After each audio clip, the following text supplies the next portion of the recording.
রাজ্যের দেশের মানুষের কাছে একটা অ্যাপিল করছি, একটা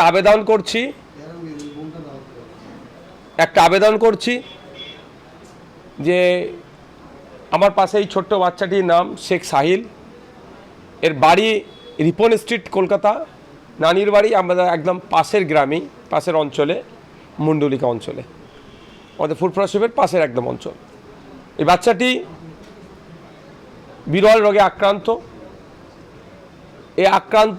যে এই আরোগ্য লাভের জন্য যে মেডিসিনের প্রয়োজন আছে, সেই মেডিসিনটা হেভি কস্টলি, 16 কোটি টাকা দাম। সেখান থেকে বিভিন্নভাবে কনসেশন বা ট্যাক্স ছাড় দিয়ে বা সে জায়গায় 9 কোটি টাকা পরিবারকে বেয়ার করতে হবে। 9 কোটি টাকা পরিবার দিলে সে এই মেডিসিনটি পাবে। এই মেডিসিনটি যদি এর শরীরে প্রয়োগ করা হয় বাচ্চাটির, তাহলে বাচ্চাটিকে আমরা সুস্থ করে তুলতে পারবো।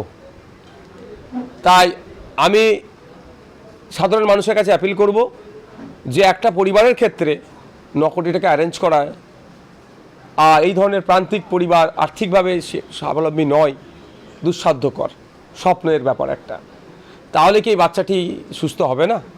আমরা সবাই যদি একটু একটু করে এগিয়ে আসি, যে যার মতো করে পরিবারটার পাশে দাঁড়াই, তাহলে এই পরিবারটা সুস্থ হতে পারে। এর আগেও আমাদের রাজ্যের এই ধরনের কয়েকটি ঘটনা ঘটেছে, আমরাই আমাদের মতো করে তাদের পরিবারের পাশে দাঁড়িয়েছিলাম, ফলে সে অনেকের ওষুধ এসে পৌঁছেছে। আরও কয়েকজনের আছে, তাদের ক্ষেত্রেও বলবো তাদের পাশেও আপনারা দাঁড়াবেন।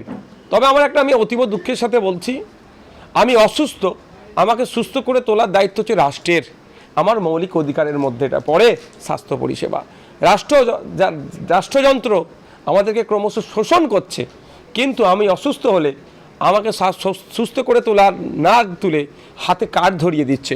কেউ দিচ্ছে আয়ুষ্মান ভারত কার্ড নামে হাতে, কেউ দিচ্ছে স্বাস্থ্যসাথী কার্ড নামে হাতে।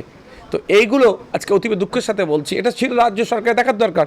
পশ্চিমবাংলা সরকারের এবছরে 25,000 কোটি টাকা স্বাস্থ্য বাজেট, সেখান থেকে এই আমাদের রাজ্যের গুটি কয়েক বাচ্চার এই ধরনের বিরল রোগে আক্রান্ত, তাহলে তাদের ক্ষেত্রে রাজ্য সরকার দায়িত্ব নিয়ে ভ্যাকসিনটা এনে দিতে পারছে না, বা যে সম্ভবত আমেরিকাতে এটা তৈরি হচ্ছে,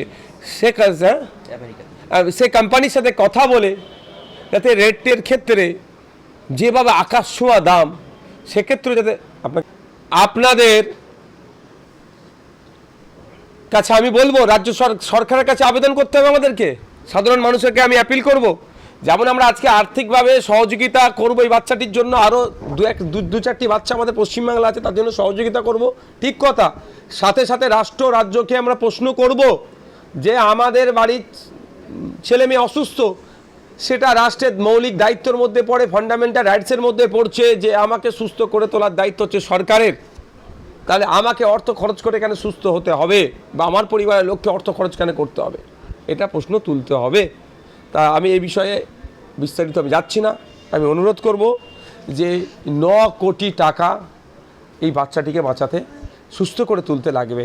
তাই বলবো, আসুন বাংলার মানুষদেরকে বলবো, বাংলার বাইরে যারা আমাদের ভিডিও দেখছেন তাদেরকে বলবো, পরিবারের ব্যাংক অ্যাকাউন্ট ডিটেলস পরিবারেরই থাকবে, আপনারা আপনাদের মতো করে এই ভাইটিকে এবং শেখ সাহিল আমাদের বাবুটিকে সুস্থ করে তুলতে আপনারা সাহায্য করুন, সহযোগিতা করুন। আমি একজন রাজনৈতিক আপাতমস্তক কর্মী হলেও আমি সাধারণ মানুষের ভালোর জন্যই আমি রাজনীতিতে এসেছি। যদি আমার এই ভিডিও করার জন্য কিছু এই পরিবারটি শেখ সাহিল যদি সুস্থ হয়ে ওঠে, সেটাই হচ্ছে আমার কাছে বড় পাওনা। তাই যারা আমার এই ভিডিওটি দেখবেন, তারা তো সহযোগিতা করবেন নিশ্চিতভাবে। আশা করব যার চ্যানেল থেকে পোস্ট হোক না কেন, আপনারা এই ভিডিওটি কি করবেন, শেয়ার করবেন।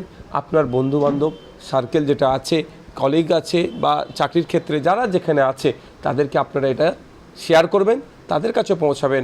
নিশ্চিতভাবে মানবিক দৃষ্টি থেকে তারাও তাদের 1 টাকা হলেও মানবিক দৃষ্টি থেকে আর একাধিক টাকা হলেও তারা দিয়ে সহযোগিতা করবে, এই আমি আশা করব। যার নাম আছে SMA। এর ফুল ফর্ম হচ্ছে অ্যাকচুয়ালি স্পাইনাল মাস্কুলার অ্যাট্রফি। ওটার মেডিসিনটার কস্টলি খুবই বেশি, মানে মোটামুটি 16 crore রুপিস। তো মোটামুটি জিএসটি ফিএসটি বাদ ফাদ দিয়ে মোটামুটি ওটা 9 কোটি টাকার মধ্যে এসছে। তো আমি স্যার ভাইজানের কাছে এসেছিলাম একটাই উদ্দেশ্য, যে যদি আপনার থ্রু দিয়ে কারো যা জনগণের কাছে এই বার্তাটা আমি দিতে পারি যে আমার ছেলের যে মেডিসিনটা অনেক কস্টলি, যদি আপনারা কারোর সাহায্য করেন, সবাই মিলে যদি কিছু কিছু টাকা সাহায্য করেন আমার কাছে, এই ভ্যাকসিনটা দেওয়ার আমার ছেলের পক্ষে খুবই তাড়াতাড়ি মানে আরামদায়ক হয়ে যায়। কারণ আমার পক্ষে একার পক্ষে আমি কাছে সম্ভব নয় এই যে অ্যামাউন্টটা বের করা। কারণ হচ্ছে আমি একটা নর্মাল সেলসম্যান, একটা ছোটোখাটো জব করি, বাস আমি 25,000 টাকা 20 থেকে 25,000 টাকা রোজগার করি। তো আমার পক্ষে যে এত টাকা জোগাড় করা আমার কাছে খুবই মানে দায়বদ্ধগী, মানে আমার কাছে না বললেই কথা, কারণ আমি পারবো না বলেই আমরা ওই জন্যই ভাইজানের কাছে এসেছিলাম যে ভাইজান যদি কিছু হেল্প করতে পারেন। তাই ভাইজান বললেন যে না ঠিক আছে, কোনো ব্যাপার নয়, উনি কিছু সাহায্য করছেন অলরেডি, আমাকে বলেছেন অলরেডি, এবং ওনার মাধ্যম দিয়ে যদি কিছু উনি আরও যদি কিছু করে দিতে পারে আমাকে বা আমার ছেলেটার বাঁচানোর জন্যে, সেটা উনি করে দিচ্ছেন অলরেডি। আমার বাড়ি আছে অ্যাকচুয়ালি আমার বাড়ি আছে কলকাতা, রিপন স্ট্রিট বলে একটা জায়গা আছে, সেই জায়গায় আমি থাকি। আমার বাড়ির অ্যাড্রেস হচ্ছে 12H/34 বেডফোর্ড লেন, ক্যালকাটা 16। আর আমার মোবাইল নাম্বার হচ্ছে 7059663597। যদি কেউ আর্থিক সাহায্য করতে পারেন এই নম্বরে যোগাযোগ করুন। অবশ্যই এই যদি আপনার কেউ যদি আর্থিকভাবে সাহায্য করতে পারেন, তো আমার মোবাইল নাম্বার 7059663597। অ্যাড্রেস হচ্ছে 12H/34 বেডফোর্ড লেন। যদি আপনারা আরও ডিটেলসে কিছু জানতে চান তো আমাকে কল করতে পারেন, এভরি টাইম এনিথিং। এই যে এত টাকা দরকার, এটা তো সময় সীমা বাঁধা থাকে, কতদিনের মধ্যে এইটা মানে বাচ্চার ওয়েট যতক্ষণ না পর্যন্ত 20 কেজির বেশি হয়, বেশি যদি হয়ে যায় তাহলে ওই ভ্যাকসিনটা দেওয়া যায় না। তো 20 কেজির নিচে যতদিন আছে ততদিন পর্যন্ত আমরা দিতে পারবো। ট্রিটমেন্টটা হবে কোথায়? ট্রিটমেন্টটা হবে অ্যাকচুয়ালি এটা যে মেডিসিনটা আছে সেই মেডিসিনটা আসবে আমেরিকা থেকে, বাট এই ট্রিটমেন্টটা হবে ওর ব্যাঙ্গালোরের ব্যাপটিস্ট হসপিটাল বলে আছে, এখানে অ্যানি অ্যাঞ্জেল ম্যাথিউ আছেন অলরেডি, উনি সব কিছু দেখছেন। উনি হচ্ছে এসএমের সবচেয়ে টাফ মানে বলা যায় অল ওভার ইন্ডিয়ার বেস্ট ডক্টর বলা যায়। মেল আছে আপনার? ইমেল? হ্যাঁ, ইমেল আইডি আছে আমার মেল আইডি হচ্ছে মুক্তারুল MOKTARUL MCP.ISLAM @gmail.com।